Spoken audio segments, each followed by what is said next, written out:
Welcome to CFO 4.0, the future of finance.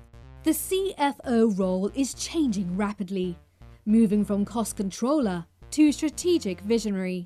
And with every change comes opportunity. We are here to help you take advantage of this transition, to win at work, drive your career forwards, and lead with confidence. Join Hannah Munro, Managing Director of ITAS, a financial transformation consultancy, as she interviews key experts to give you real-world advice and guidance on how to transform your processes, people, and data. Welcome to CFO 4.0, the future of finance.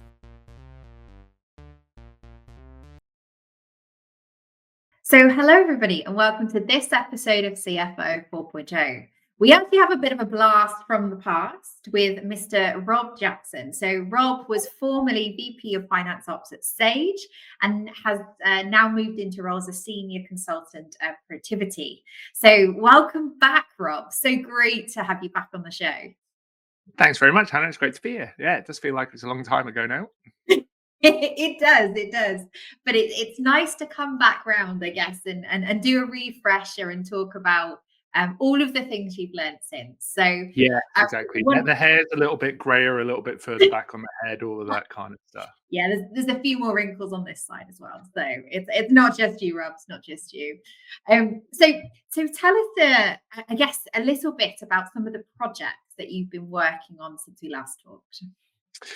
Yeah, I suppose so. Well, that was about 4 years ago. So, we did a whole set of things at Sage, and the remit of finance operations expanded quite a lot during that time. So, picked up all things finance transformation, all the project managers, all of that kind of stuff. Created an automation COE, did system developer type stuff. Really got into data, elements of predictive analytics, and then towards the back end for my sins, picked up order operations, order management, software provisioning, billing elements as well. So really whole set of things, whole load of what I'd say would be, in your maybe resource constrained incremental initiative type bracket, as opposed to full lock, stop and barrel transformation. We had quite a mature shared service center set up organizationally and location wise. So got to do some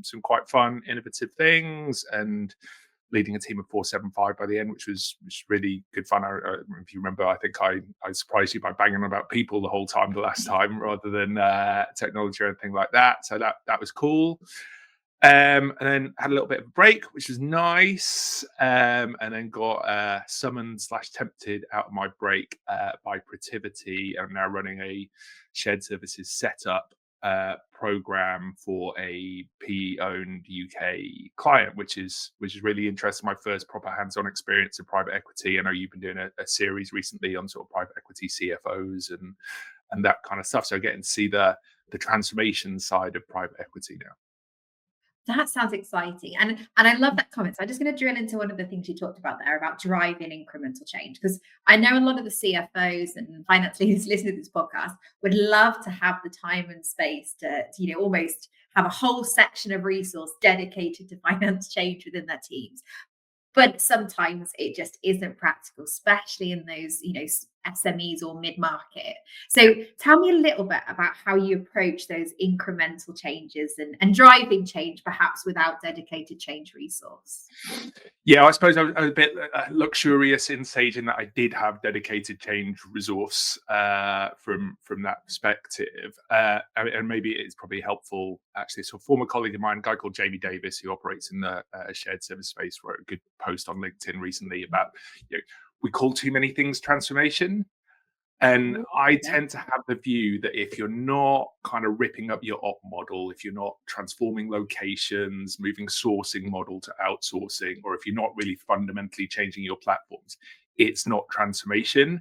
It's BAU finance change that you should be doing. And that includes putting in things like, so for example, a project that took quite a long time but works pretty well was putting in cash collection, automation, analytic, workflow management software. it was a big project. It's not transformation in my world. So I suppose that's the kind of thing I'm talking about, and that we didn't have either the organizational willingness, desire, benefits case, what have you, to fundamentally rip things out. That wasn't the, from a disruption perspective, that wasn't wanted. So therefore, you're looking at how do you take what you've got and improve it.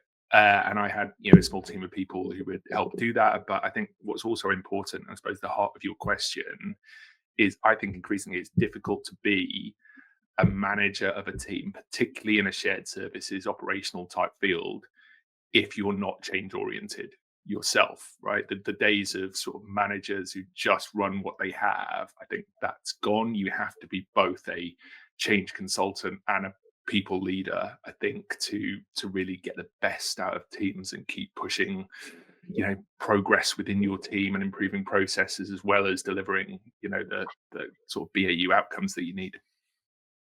And when you look at sort of where you saw success, when you look back on that days and how you did it, what were some of do you think the key things that you did as a leader to support that success?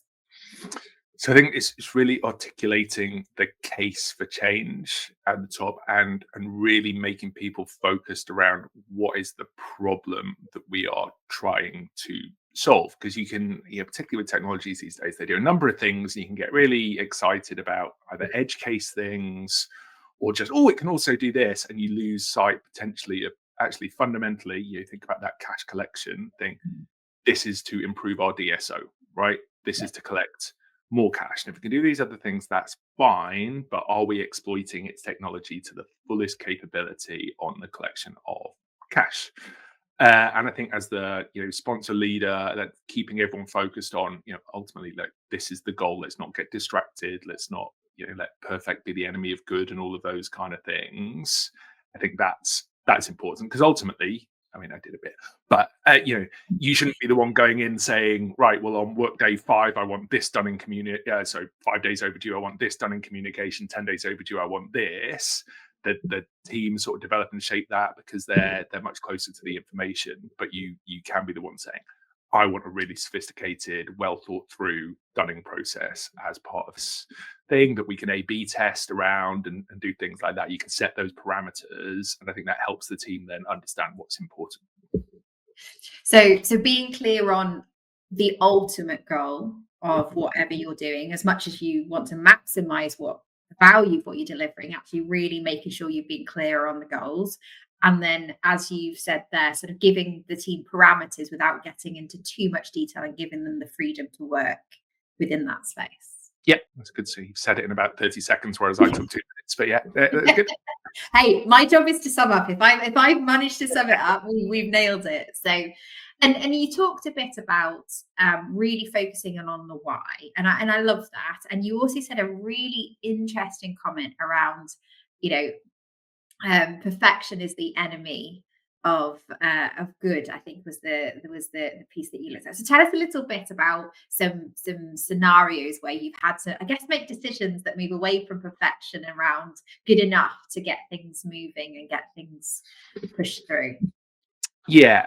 Well, I'll give you one example. It wasn't actually my decision, but I think it illustrates what, like, a lot, particularly once you get into the sort of the order operations, the billing space, you're intersecting with go-to-market teams. And I listened to your podcast from last week or the week before about the importance of how you collaborate really well on order to cash type transformation. I think that's absolutely right. So at Sage, there's a lot of sort of end-to-end billing transformation going on, and you come up against some of that. Well, this is how we sell today, and this is what we offer to customers. And our IT team were really, really strong on sort of saying, the intent here is not to take all the little nuance of what we do today and put it in the future world, because our problem is we have too much nuance, right? And how much of it really makes a difference. So yeah, we had an example where there were some of the go-to-market, we need to be able to offer discounts kind of to a decimal point, essentially, and the system wasn't set up to do that. And they refused to go live until that was put out. And then, so fine, they win because they go to market. That's what happens. So go live is delayed by a few months. 2 months later, they've still not sold anything on this new platform. So you're kind of like, well, you said this was critical, you held back. We could have gone live and started learning lessons earlier. We'd still have been in the same place, and we could have developed it, and those types of things. So I think people sometimes get a little bit, hard-headed around, actually, let's go live. Fundamentally, does this do what we wanted it to do?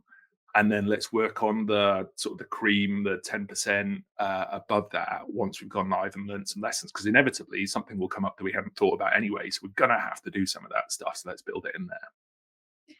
And I think that's an interesting piece around challenging when you've got those hard stops and really digging into and asking questions around, actually, is this? Because I've seen that before. So you come up and you say, oh, we must have this use case in our billing scenarios, right?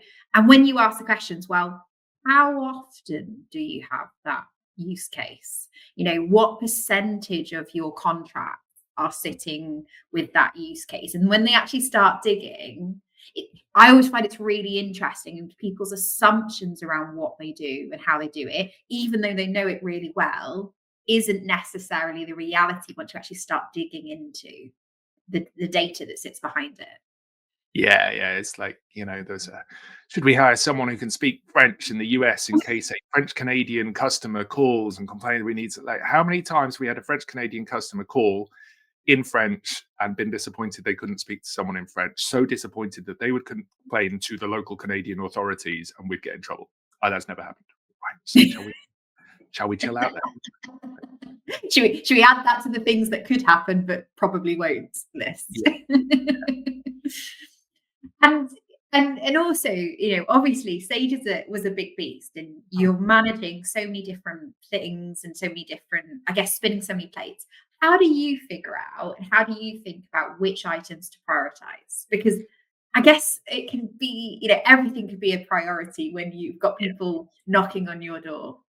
Yes, that is very true. And that's why it's the sort of the same principle of, at the end of the year, what are you genuinely going to get judged on, right? And therefore making sure, are you moving those things forward enough, versus the unfortunate reality of what's the political noise right now, right? And what do I have to be seen to be moving forward, even if I think it's a bit irrelevant.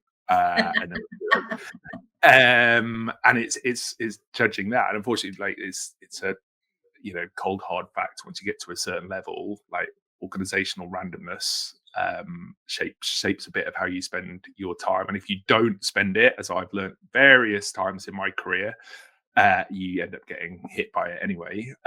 So you may as well sort of spend the time working out your stakeholders, what they're really upset about, what they really want, and dealing with that. And like I say, I'm far from perfect at that, very far from perfect about that. It's bit me a couple of times, but it is an unfortunate reality of life. And I think that's an interesting point there, because I think as people in finance, right, we tend to be really logical and be very numbers based in where we spend our time and invest our resource. But I think you made a really great point there about stakeholders and what's important to them, and what are they measured on. So what are they going to engage in, and finding that balance, right? And as somebody that perhaps isn't good at it, or wasn't good at it, what did you learn about how to manage that and how to almost get through it enough to be able to do what you want to do? What did I suppose I just kept relearning the same lesson of, it's really important. And I think it's one of those things that dissipates in your mind, because what's also really important, I think, for me and for a lot of people from a job satisfaction purposes, is like, you don't go into a job to make your boss happy. I think in my eyes you shouldn't, right? Because you go into a job with your own agenda of what you want to get out of it, what you want to help your team with, what you want to do, and you want to spend as much of your time as possible there. The reality, if you don't do some of those, like, management stakeholder things, you don't get allowed to do the things you want to do. So you have, I think, in my mind, you have to sort of flip it to be from, this is a negative nuisance political thing, to actually, this is an enabler. And if I don't do it, I won't get to do the things that I really want to do. Therefore, even though the rational part of my brain says this is not necessary, you do it. And I think if you find that positive flip to it, it can help you overcome your natural Do I really need to do this? Yes. And you're right. There is at a certain level a certain amount of politics or a stakeholder management that needs to happen to get, to get what you want and what you need across the line. So yeah, good lesson, I think, for everybody working in any kind of change, understanding where your stakeholders come at every level. This isn't just a senior level. Once you know what drives people and what's sort of sitting on them, then it is a lot easier to get things through and get what you want. So we talked a lot about change. We've talked a lot about, enemy, perfection is the enemy of good. And I think that's the phrase. You can tell me if I've got it wrong. But let's talk about shared services. So you obviously ran Shared Services Centre in Sage, and you're working on a current project. If you tell me a bit about how you approach that piece when you may be amalgamating different organizations and trying to bring it all into that center. What's your first steps? How do you think about it? So the first thing to understand, I think, is organizationally, what do they want from the shared service center? What's an organization want? Because shared service centers, like many things, sit on a continuum of I'm sort of lights out. I want to be going to shared services and outsourcing network and winning awards and things like that, versus, listen, this is core operations. We want it to work as well and perfectly as we can. We want this relatively tight remit to, you know what, this is all a bunch of crap. We don't want our go-to-market people dealing with any of this kind of stuff. So even though we haven't made the investments in platforms and processes, we're going to lump it into a shared service center environment, and it's your job to manage that nonsense, essentially, right? And I've seen all of those models, and depending on the trade-offs are understood, they can all work fine. So I think the first thing is really understanding and level setting and handshaking on what do you want this shared service center to be, and then doing the work to match your investment appetite and your target setting and all of those things to that objective, right? Because you And can't just to follow up on that, because you said that obviously there are some trade-offs depending on your purpose of the shared center. So tell us a bit about that, because that was an interesting comment. Yeah, well, look, I've been told in my time, honestly, who cares if someone who doesn't earn very much money in a relatively low cost location, that isn't customer facing, has to use 4 systems, has to rekey and transfer some information. And, again, that's fine. I don't as a shared service center leader, I'm like, oh, that's disappointing. But I understand the trade-off. It's we only have so much investment amount. We want to invest in go-to-market and things that are really going to drive our share price. And that organization wasn't in a, we need to cut costs to show our investors type mode. It was in growth mode. So I get it. But then what you can't also say is, well, how come everyone isn't super happy, and how come we aren't top quartile benchmark and all of those things? You can't have both sides of that equation. And I think what always works for me is that alignment of ambition to investment profile, right? And if you want to invest a lot of money, you want to be highly ambitious, that's great. Then hold really high standards. If you don't, that's also fine, but understand that things are going to be incremental. And there's always things you can do to improve, even if you're in that sort of left-hand mode. But they're going to be incremental. They're going to take time, and it's not going to change the world. It's reality. Yeah, so making sure that your investment aligns with goals, I think it sounds like is a key part, and finalizing. I guess when you're going through that process, then would you approach those different types of shared services center goals differently in terms of one, how you go into it, perhaps how you structure the team? Or is it more about you just do things slower because you've got less investment and resource? Yeah, it's that. It's slower, and I mean, back to those sort of benchmarks and maturity things is where you're going to end up on there. If you're running a shared service, I was on a panel with someone from a big US corporate, and she told me they had 75 different ERPs. Right. Okay. Wow. So you can't run a global process. You can't do X. You can't do Y in those kind of environments. And in the end, they've decided to outsource and give one of the big outsourcers the problem of building middleware across that, because that organization didn't have the investment appetite to go to a common platform. So they've understand what they're doing, and they've had to make a decision around outsourcing, and they know in that way is like they've handed over their mess to the outsourcer, and the outsourcer is, if they transform it, is going to take higher margins and make some of the savings, but they decided that wasn't the investment priority for them. So all aligned, all good. But otherwise, it's just that you're always wanting to be improved. So it's about understanding where the baseline is and then moving from there relative to your target. But you should always, under any circumstances, be looking to do things better and finding the different ways to improve. And you're talking about baseline. So for someone that's not run a shared service center before, what are some of the benchmarks and key, I guess, KPIs and measures that you would be thinking about when you're first approaching deciding where to focus your efforts? Yeah. So you're looking at a combination of effectiveness and efficiency, as you might think. So if we take purchase to pay, which people tend to instinctively understand, efficiency will be, how many invoices do I process per FTE? What is my cost of processing an invoice? What is my overall cost of the purchase to pay process relative to size of organization, revenue, those kind of things. And there are benchmarks that exist for all of those. And benchmarks can always be gamed to some level. So you need to be looking across the lot of them and kind of understanding where you want. That's why that baseline piece is important, because, again, talking with another shared service center leader yesterday, and they're in a position, big retailer, like relatively few but big suppliers of goods, and they're all on EDI. He was saying, like, my AP benchmark looks fantastic, but that's a function of and those kind of things.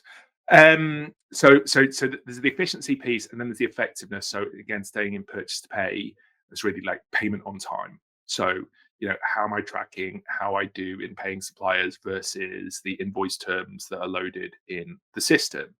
And then, if I'm looking to improve working capital, what's my sort of payables days type metric as well. So it's kind of multifaceted. Again, depends what you want to do. Some people really want, for example, Sage is a champion of small and mid-sized businesses. It's really important that we are paying our suppliers on time and being good and fair to the sort of large number of small and mid-sized businesses that are part of the Sage supply chain. If you're let's say some of the big consumer products goods companies who have massive purchasing power, say, are pushing their working day, their payment terms far out. It's not a big deal whether they pay people on time, so they probably wouldn't accept that. But there's more of that type of culture going on in those organizations. So again, understanding what's important is there. But yeah, efficiency and effectiveness is sets of KPIs. And how does that look in terms of, so we talked about AP. What does that look like in AR? In AR, similar kind of thing. So depending on which part of AR you take, I suppose. So if you're looking at the front part of it, the billing, similar, number of invoices sent out per FTE. Again, you'd want that to be as automated as possible, and for that to be then reflected in your metrics. And then for every piece of automation you drive further in, you'll see that ratio improve. In the cash collection, you're obviously looking at your overdue ledger primarily. You can also look at the metrics of how many people, what cost of cash collection versus revenue. But the thing that people will really hone in on is your day sales outstanding or other cash collection metrics.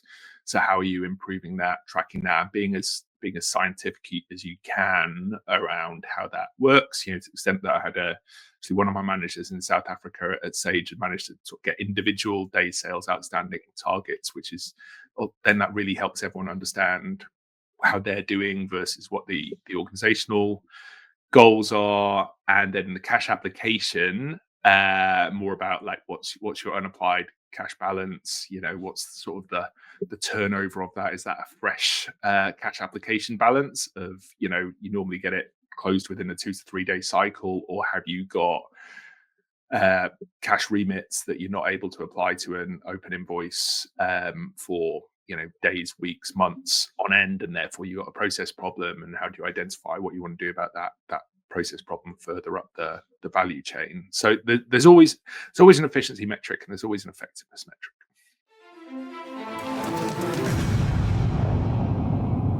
Now, for the £1 million question. What is the best finance software for your business? Is it A, Sage 50? Is it B, Sage 200 Standard? C, Sage 200 Professional? Or D, Sage Intact? An impossible question to answer without a lifeline. But we have the perfect lifeline for you. Our free quiz, Which Sage product is right for you? Will tell you which product is the best fit for your business in just 5 minutes. All you need to do is head to www.itassolutions.co.uk and answer a few simple questions. And what about outside of, because I think everyone's familiar with AR and AP, and that feels quite comfortable. How do you measure success perhaps in the next layer of finance that sits behind that? How do you look at that? You mean like record to report and things like that? Yeah. So record to report, because it's less a linear process, obviously, than the other ones. It becomes more, again, like there are benchmarks out there about what your cost of closing the books is essentially relative to your overall revenue. There's a whole bunch of nuance underneath that, but how many entities have you got? All those kind of things. What we focused really hard on was the close calendar. So when I arrived, we weren't hitting the internal close calendar. So what are the constituent parts to that? And then we set up and got really focused with the sort of leaders of R2R around, have we closed on time? And does it stay closed? Because you can get through a cycle of, fine, yeah, we've closed it, and then it gets reopened because people look at it and go, well, that's in the wrong place, that's in the wrong place, that's in the wrong place. So you have to do it again. So closing the books on time and then staying closed was the metric we used in terms of quality, and focused a lot around that. And obviously, having been through that process, so we talked about sort of establishing your baseline, the metrics that you look at, making sure you're clear on, I guess, the goals of the shared centre. What does good look like? What's your next steps in terms of planning and setting up the shared centre? So then you're looking at the process. So it's you want to drive standardized process, so common process, common platforms, which one of those easier said than done things. And are you picking up something from scratch? Are you picking up something that's been there for years? A business that's been acquisitive and hasn't been integrative during that period, and that will determine how hard or difficult that is. But if there's one single thing that will drive a shared service center to the top end of the value chain and the metrics and benchmarks and those kind of things, is the ability to run things on a common platform with a common process. So there's obviously, and maybe we'll talk about it later, there's all this stuff about Gen AI and large language models and things like that. And I see quite a lot of organizations that have got quite a lot of technical debt and haven't made that investment in common platforms and common processes. Talking about that kind of stuff, mate, I don't know why you'd bother if you can't get to common platforms and common processes, because that's where the value is, as opposed to necessarily snazzy features and AI. And so again, and like some organizations like this US company that I'm talking about may say, we're not doing that, and that's fine as long as that's understood. But ideally you want to run single processes across single platforms.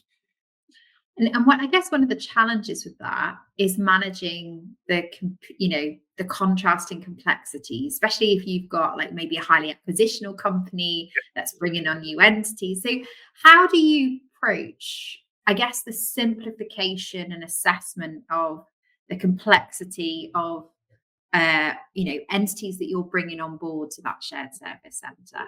How do you think about it?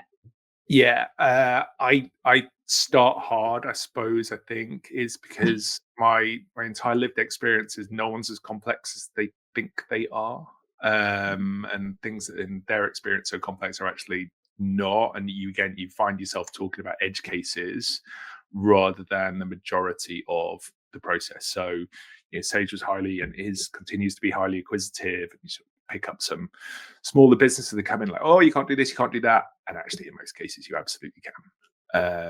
And the world doesn't fall over, and a new process is adopted. So I'm being a bit flippant around change management process, but that's essentially it, is having a really good and robust conversation. And if you've got the right integration principles lined up, which colleague of mine, Etienne Badenhorst at Sage, did a fantastic job of doing from a sort of finance integration perspective, saying we're going to do these things, and so the M&A guys, the deal guys know that's going to happen. They can manage expectations with the acquisition as they're coming in, and then there's no debate, there's no surprise. It's like, look, you chose to sell, you weren't forced to sell, you come into a big corporate, this is how it works, a little bit. Whereas sort of the worst thing you can do is settle people in, leave them and help them under the impression that nothing's going to change and they're all right, they're being left alone, and then all of a sudden you change it, and that's much harder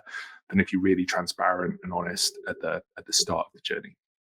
So I guess that's a flag, and I would have thought, most of the finance leaders that are in that acquisitional environment are involved in that M&A piece.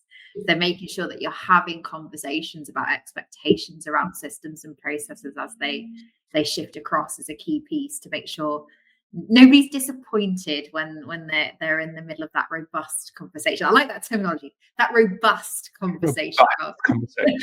And I think that's obviously, as you know, it gets harder once you get into the go-to-market space and the accounts receivable and invoicing and that kind of stuff, because there's a danger you start messing with the secret sauce that made that acquisition good, if you bought that acquisition for revenue as opposed to technology. But what you definitely didn't buy that acquisition for is how they process supplier invoices or how they close the books. That was not the value you bought that acquisition for. So therefore, there is no problem really with them closing the books the way that Sage or whichever corporate is, or processing supplier invoices the way the corporate wants to.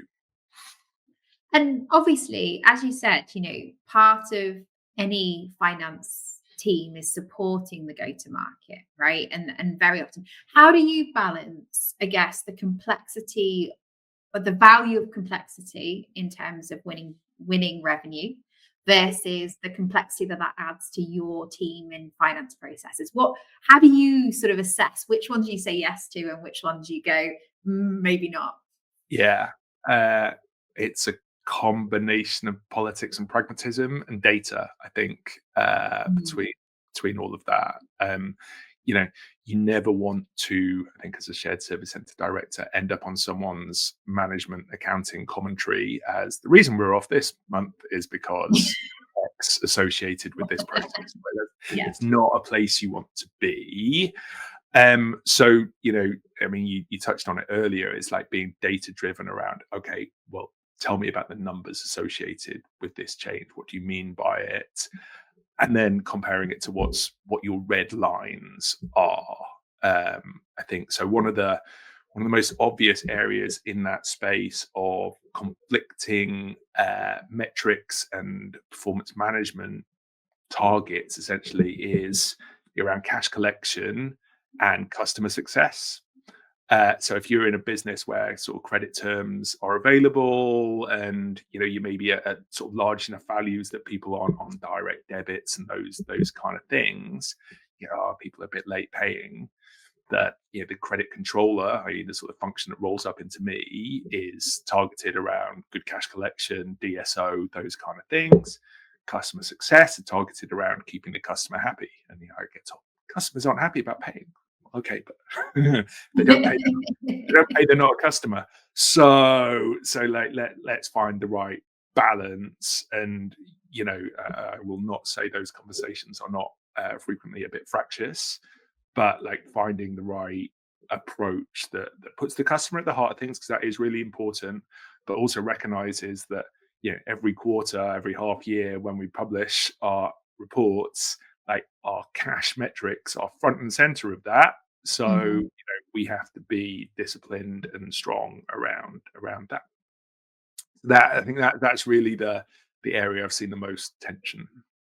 Yeah, no, that's a really good one. So, and I think sometimes it's the perception as well, the customer success. But if a customer is happy in the first place, then you would think that they would pay on time. So that there's an interesting conversation there, isn't there? Yeah, because oftentimes it's not. That is down to their unhappiness. Sometimes it's just them taking the mick and they're trying to manage their working capital and things like that, right? And then sometimes it's because they're genuinely not happy. But yeah, and then again, one of the interesting dimensions of that is what's your leverage versus their leverage. Yeah. And if you're running their enterprise resource system, you've got leverage, right? Because if you turn them off, they in many ways can't run their business, can't close their books, etc. But if you're providing professional services, maybe you've already provided those professional services, and so if they don't pay, you've got more of a problem and less leverage. Yeah. So yeah, thinking about that pendulum of where the leverage is sitting. Yeah, but knowing that those are big calls. Like if you suspend someone's access to a product, when they're going to remember that is the reality, and you want to be careful about causing churn. Yeah, no, I think that's it. That's a very big button to push, the nuclear option, when actually sometimes a relationship piece is so much more successful. So tell me a little bit about, we've talked about obviously thinking about your goals, what you try to achieve, establishing the baseline, driving change, managing your stakeholders, setting expectations, having robust conversations. And there was a sneaky comment about going hard straight away. So is your general approach to kind of put the red lines in nice and early and then soften as you need to, or have I read that wrong? No, I think that's right. I think on process standardization, I will always start with the view of why wouldn't this work, and be quite robust in the conversation, rather than saying, well, tell me how you do it. And it might be a bit different. Want to start with, this is how it's going to be. This is the to be. Like, tell me why it wouldn't. And if that's statutory, cool, right? Absolutely, no worries. If that's your preference, and you can't sort of support that with this is what will fall over without that, then I'm going to push for standard. Is the reality. So it's that actually almost the assumptive close of this is a standard process. Now you persuade me why it won't work, rather than me trying to persuade you that the standard process is what you need to do.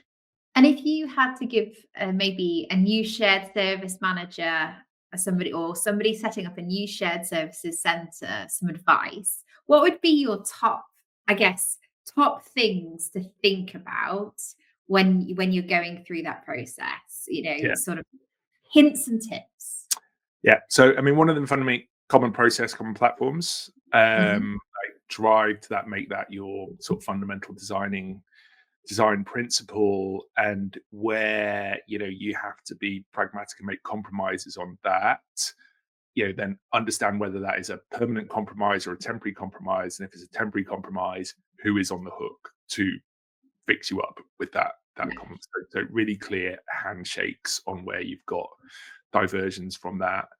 I think particularly for a shared service center director, shared service center leader, the people agenda is massive. And we spent a lot of time talking about that last time, because I know there's a lot of hype around these roles are all going away, but that was also true 20 years ago apparently, and it's still not happened. So I sit a little bit on the triumph of hype over experience in some of this noise. And to do those process improvements, to make those change, like engaged, motivated humans are necessary. regardless of even if that's a change that's going to eliminate some roles. So being really thoughtful and intentional around your people strategy as well as that process and technology strategy is really important. And then the third one would be the sort of the service management, the customer element to it, which is quite often internal, but making sure you've got the right drumbeat frameworks in place. And where, again, it's all because you get bitten at some point.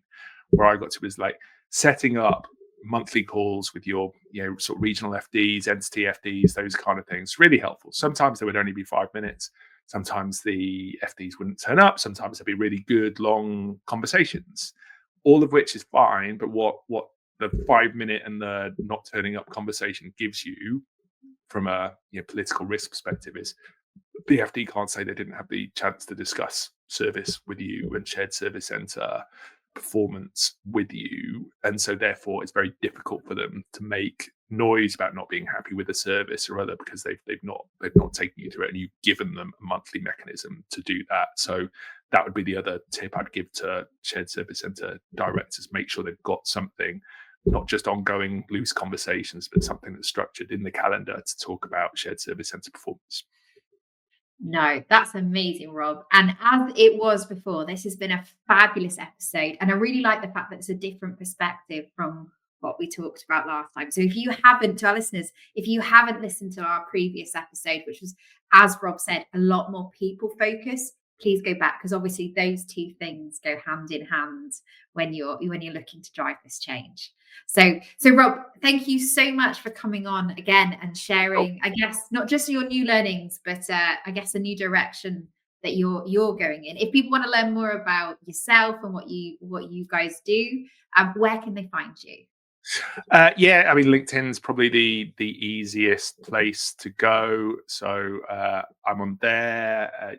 Protiviti I'm working for at the moment are all over the place in terms of being a sort of national and international and global transformation partner for organizations. They've got a really interesting model because they're part of the Robert Half group of businesses. So if quite a lot of what you see, I think, increasingly in transformation is people struggling to pay the rates for like a full Big Four type team. It's expensive now, and then you either end up in niche providers or wanting to do a bit of a hybrid, which is we want some experienced SMEs, consultants, but then we're also going to draw from the open market and not have to pay the management consultancy markup essentially. And particularly got quite an interesting model in doing that. So reach out to some good people there. But yeah, LinkedIn's the best place to find me.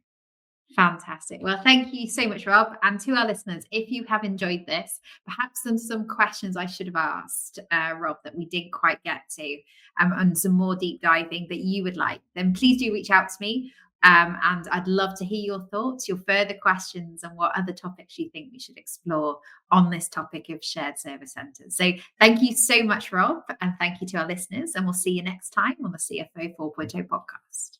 So I always find it really hard to explain to people why they should choose ITAS as their financial transformation or Sage partner. So rather than me tell you how awesome we are, I'm going to let our customers do it.